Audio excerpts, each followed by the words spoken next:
Hello everyone, मैं शुभम कुमार आपका biology mentor स्वागत करता हूं आदर्श एकेडमी के यूट्यूब चैनल पे।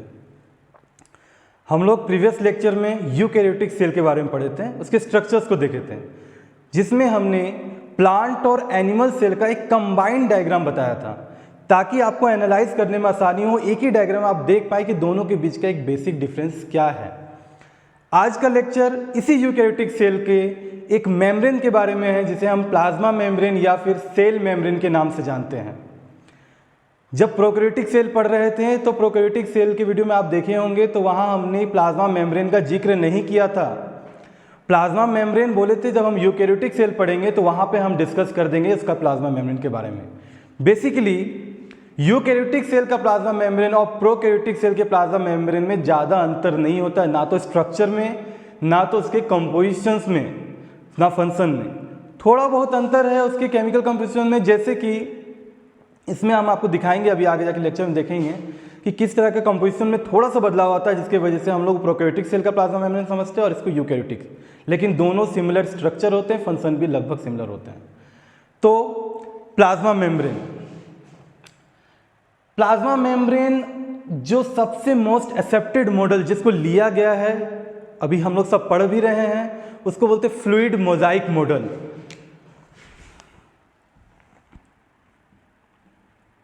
फ्लूइड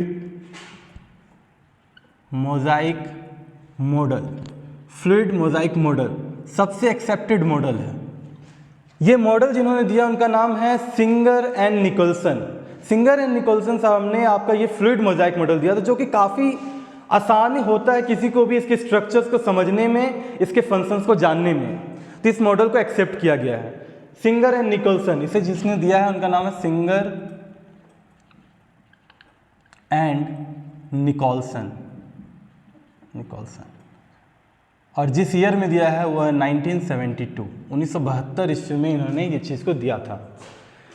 प्लाज्मा मेम्ब्रेन का कंपोजिशंस को आप जब देखेंगे तो आप देखेंगे कि एक फॉस्फोलिपिड होते हैं, प्रोटीन होते हैं, साथ साथ आपका ओलिगोसैकेराइड या शुगर मॉलिक्यूल्स होते हैं। यहाँ आप एक चीज़ देखने को आपको मिलेगा कि ओलिगोसैकेराइड या शुगर मॉलिक्यूल्स जिसका बात कर रहे हैं, ये या तो लिपिड के ऊपर चिपके हुए हैं या फिर किसी प्रोटीन मॉलिक्यूल्स के ऊपर चिपके हुए हैं। इसके बेसिस पे इसका नाम पड़ा। अगर प्रोटीन में चिपका हुआ है तो ऐसे ओलिगोसैकेराइड को या फिर ऐसे कंपाउंड को हम लोग बोलते हैं ग्लाइकोप्रोटीन, क्योंकि उसमें शुगर मॉलिक्यूल्स जुड़े हुए हैं। अगर यही ओलिगोसैकेराइड अगर लिपिड मॉलिक्यूल से जुड़ जाते हैं तो इसको हम लोग बोलते हैं ग्लाइकोलिपिड्स। तो देखिए, प्लाज्मा मेम्ब्रेन मेनली दो लेयर से बने हैं, दो फॉस्फोलिपिड बाइलेयर होते हैं। और ये 3D डायग्राम बनाया गया है। ये थ्रू आउट द पूरा cell membrane throughout the ऐसे जो गया हुआ है उसका एक छोटा सा भाग लिए यहाँ पे, जिसको हम दिखा रहे हैं। तो फॉस्फोलिपिड बाइलेयर यानी कि यहाँ पे लिपिड मॉलिक्यूल्स के दो लेयर होंगे, एक ऊपर से एक नीचे से, ठीक है। इस तरह से दो लेयर का पूरा सेल बना हुआ होता है आपका। फॉस्फोलिपिड में जब आप गौर करेंगे लेयर में तो आपको एक राउंडेड स्ट्रक्चर दिख रहा है और कुछ टेल लाइक स्ट्रक्चर दिख रहा है। इस राउंडेड स्ट्रक्चर को हम लोग बोलते हैं हेड मॉलिक्यूल्स और इसको हम लोग बोलते हैं टेल। ये जो स्ट्रक्चर हुआ इसको हम लोग बोलते हैं टेल। देखिए, ये जो हेड होता है ये फॉस्फेट और ग्लिसरॉल मॉलिक्यूल से मिलकर बना होता है। ये जो हेड होता है ये फॉस्फेट और ग्लिसरॉल मॉलिक्यूल से मिलकर बने होते हैं। ग्लिसरॉल मॉलिक्यूल से मिलकर बने होते हैं। फॉस्फेट होने की वजह से और ग्लिसरॉल मॉलिक्यूल्स होने की वजह से ये हाइड्रोफिलिक इन नेचर होते हैं। ये हाइड्रोफिलिक नेचर के होते हैं, वाटर लविंग नेचर के होते हैं। उसी जगह में ये जो टेल है, टेल आपका फैटी एसिड से मिलकर बना होता है। फैटी एसिड, दो तरह के फैटी एसिड फिर यहाँ देखने को मिलते हैं। जो स्ट्रेट चेन है, स्ट्रेट टेल जो है उसको हम लोग बोलते हैं सैचुरेटेड फैटी एसिड। अगर कोई भी फॉस्फोलिपिड सैचुरेटेड फैटी एसिड का बना होगा तो उसका टेल सीधा होगा, और उसी जगह में अनसैचुरेटेड फैटी एसिड का बना होता है उसका टेल हल्का सा स्लाइटली बेंट होता है। ये चीज़ देखने को मिलता है। तो ये जो होता है फैटी एसिड का बना होता है और ये आपका वाटर लविंग नेचर का नहीं होता, हाइड्रोफोबिक नेचर का होता है। इसलिए जब आप गौर कीजिएगा तो ये इंट्रीगल इनर पार्ट है। इसके बाद ये क्या है, साइटोप्लाज्म। ये क्या है, सेल का साइटोप्लाज्म। तो साइटोप्लाज्म में फ्लूइड होते हैं, मैट्रिक्स होते हैं, वाटर होते हैं। इसका हेड को वाटर की तरफ रखा गया है ताकि ये वाटर लविंग नेचर का इसके साथ बॉन्ड बना सके, इससे इंटरेक्ट कर सके। उसी के साथ साथ फिर इस सेल के बाहर भी फिर पानी होंगे, तो इसके बाहर भी मैट्रिक्स होंगे, तो फिर इसके हेड को फिर बाहर की तरफ रखा गया ताकि वाटर लविंग नेचर बाहर की तरफ रहे, और उसी जगह में हाइड्रोफोबिक को इनर की साइड दिया गया है। खैर ये तो हुआ लिपिड। फॉस्फोलिपिड लेयर में लिपिड्स का बात। लिपिड्स मॉलिक्यूल्स क्या है, दो मॉलिक्यूल्स दो सब यूनिट से मिलकर बने हैं, एक हेड एक tell.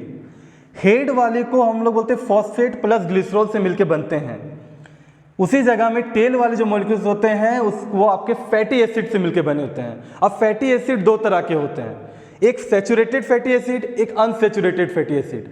Double bond single bond ये आप पढ़े होंगे केमिस्ट्री में। तो फैटी एसिड दो तरह के यहाँ पे हैं। तो इसी फैटी एसिड की वजह से इसका नेचर क्या होता है, हाइड्रोफोबिक नेचर का हो जाता है, और इसी फॉस्फेट और ग्लिसरॉल की वजह से इसका नेचर आपका हाइड्रोफिलिक इन नेचर होता है। खैर इसी कंपोजिशंस के बेसिस पे हम बोले कि प्रोकैरियोट यूकैरियोट से थोड़ा अंतर हो जाता है। कैसे?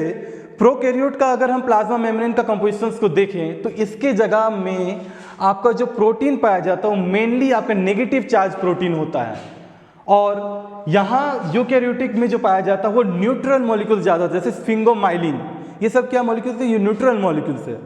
तो ये यूकैरियोट्स में थोड़ा न्यूट्रल रहते हैं। उसी जगह में अगर प्रोकैरियोटिक का देखें तो इसका थोड़ा सा केमिकल कंपोजिशन चेंज होता है ग्लिसरॉल में, उसमें आपका नेगेटिव चार्ज मॉलिक्यूल्स का ज़्यादा मात्रा रहता है, इसलिए उसको प्लाज्मा मेम्ब्रेन प्रोकैरियोटिक का आपका नेगेटिव चार्ज रहते हैं ज़्यादा। मेन इतना ही डिफरेंस है, स्ट्रक्चर में और फंक्शन में कोई अंतर ज़्यादा नहीं है। ठीक, अब आ जाते हैं इस स्ट्रक्चर को थोड़ा गौर से देखिए। ये राउंडेड स्ट्रक्चर, यहाँ पे हम लिखें एक्सटर्नल प्रोटीन, ठीक है। यही एक्सटर्नल प्रोटीन में अगर कोई शुगर मॉलिक्यूल्स आ जाए, कोई सैकराइड्स आ जाए, ऐसे कंपाउंड, कंप्लीट कंपाउंड को हम लोग कहते हैं ग्लाइकोप्रोटीन। और उसी जगह में ये लिपिड मॉलिक्यूल्स हैं। लिपिड मॉलिक्यूल्स में अगर यही शुगर मॉलिक्यूल्स आके अटैच हो जाए तो इसको बोलते हैं ग्लाइकोलिपिड्स। शुगर मॉलिक्यूल्स फ्रीली नहीं रहते, वो लिपिड्स या तो प्रोटीन में अटैच रहेंगे। और ये बात हम लोग पढ़े हैं कि ये क्या है, प्रोटीन एक तरह से मूव कर रहा है किसके ऊपर, आइस, प्रोटीन एक तरह आइसबर्ग है, किसके ऊपर, लिपिड मॉलिक्यूल्स के ऊपर। ये देखो पूरा लिपिड मॉलिक्यूल इसके ऊपर आइसबर्ग के जैसा वो फ्लोट कर रहा होता है। तो ये ओलिगोसैकेराइड का फंक्शन क्या हुआ, ये जो चिपका हुआ इसका फंक्शन क्या हुआ, तो इसका मेन फंक्शन है cell to cell recognisation, signalling में आपका रिसेप्टर मॉलिक्यूल्स का जैसा रोल निभाता है ओलिगोसैकेराइड। तो ओलिगोसैकेराइड का मेन फंक्शन क्या हुआ, रिसेप्टर मॉलिक्यूल्स का काम करना, सेल टू सेल रिकॉग्नाइज करने का काम करना, सिग्नलिंग में हेल्प करना। तो प्लाज्मा मेम्ब्रेन को आउटर एक्सटर्नल और इंटरनल चीज़ को देखता है, और साथ साथ ये ओलिगोसैकेराइड मेनली क्या करता है, आपका सिग्नलिंग को, रिसेप्टर को कैच करता है, सेल टू सेल रिकॉग्नाइज करवाता है। ये हो गया आपका ओलिगोसैकेराइड का काम। अब आते हैं एक लार्ज इस तरह का आपको दिख रहा है, इसको हम लोग बोलते हैं इंटीग्रल प्रोटीन। इसको हम लोग ट्रांस मेम्ब्रेन प्रोटीन भी कहते हैं, इसको कैनाल प्रोटीन भी कहते हैं, इसको हम लोग पोरिन्स भी कहते हैं। तो इसको हम लोग पोरिन्स भी कहते हैं प्लस, और कैनाल प्रोटीन भी कहते हैं, कैनल प्रोटीन भी कहते हैं, और ट्रांस मेम्ब्रेन प्रोटीन भी कहते हैं, ट्रांस मेम्ब्रेन प्रोटीन के नाम से भी जानते हैं। ठीक है, ये पूरे के पूरे दोनों लेयर के बीचों बीच से पास हुए रहते हैं। इसका काम आपका मॉलिक्यूल्स को अंदर की तरफ भेजना। कोई ऐसे मॉलिक्यूल्स से जो इस लेयर से पास नहीं हो पा रहे, वो पोरिन्स एक तरह का आपका प्रोटीन चैनल बनाता है जिसके थ्रू वो मॉलिक्यूल्स अंदर की तरफ इंटर कर पाते हैं। इसको डिटेलिंग में हम लोग ट्रांसपोर्टेशन में पढ़ेंगे। जब ट्रांसपोर्टेशन वहाँ देखेंगे किस किस तरह का ट्रांसपोर्टेशन होते हैं, तो उसमें हम लोग देखेंगे कि कुछ एक पोरिन्स चैनल, प्रोटीन चैनल भी होते हैं जिसकी वजह से भी कोई मॉलिक्यूल्स सेल के अंदर आ जा सकते हैं। तो ये हुआ पोरिन्स मॉलिक्यूल। उसके बाद एक ग्रीन जैसा ये स्ट्रक्चर दिख रहा है, आप देख रहे होंगे, इसको हम लोग कहते हैं कोलेस्ट्रॉल। कोलेस्ट्रॉल यहाँ क्यों होता है? कोलेस्ट्रॉल मॉलिक्यूल थोड़ा कॉम्प्लेक्स स्ट्रक्चर है सैकराइड्स का। अब समझिए यहाँ पे कोलेस्ट्रॉल क्या है, इसका स्ट्रक्चर और फॉस्फोलिपिड का स्ट्रक्चर अगर देखिए तो लगभग सिमिलर। इसके हेड, इसके तेल होते हैं। अगर इसको हम क्लियर करके चेक करेंगे तो इसमें भी दिखेगा कि आपको कुछ हेड मॉलिक्यूल्स होते हैं, कुछ टेल मॉलिक्यूल्स होते हैं। इसमें भी हाइड्रोफिलिक रीजन होते हैं और हाइड्रोफोबिक रीजन होते हैं। इसका मेन काम है इस स्ट्रक्चर का फ्लूइडिटी को मेंटेन रखना। अब इस मॉडल का नाम को थोड़ा गौर कीजिए, जो हम बात बोले इस मॉडल का नाम को गौर कीजिए, फ्लूइड मोजाइक मॉडल। फ्लूइड का मतलब कुछ लिक्विड, कुछ चिपचिपा, कुछ सब्सटेंस होंगे, ठीक है।